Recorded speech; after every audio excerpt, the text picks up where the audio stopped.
भारताकडे डोळे वटारून बघाल तर विनाश होईल, घरात घुसून मारणार, पंतप्रधान नरेंद्र मोदींचा आदमपूरमधून पाकिस्तानला थेट इशारा। भारत अण्वस्त्रांची धमकी सहन करणार नाही, नरेंद्र मोदींचा पाकिस्तानला स्पष्ट इशारा।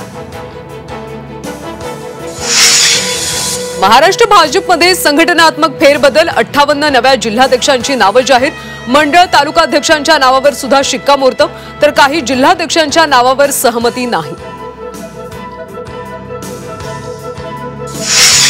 गडचिरोलीमध्ये C60 कमांडोंची मोठी कामगिरी, भामरागडजवळ नक्षलींचे तळ उद्ध्वस्त, काही नक्षलवादी ठार झाल्याची माहिती। महायुतीला मनसेचं इंजिन लागण्याची शक्यता, शिवसेना आणि मनसेची युती होणार, सूत्रांची झी24 तासला माहिती। इंफाळ मुंबई विमानात बॉम्ब असल्याची प्रवाशांकडून माहिती, सुरक्षा यंत्रणेकडून विमानाचा तपास सुरू।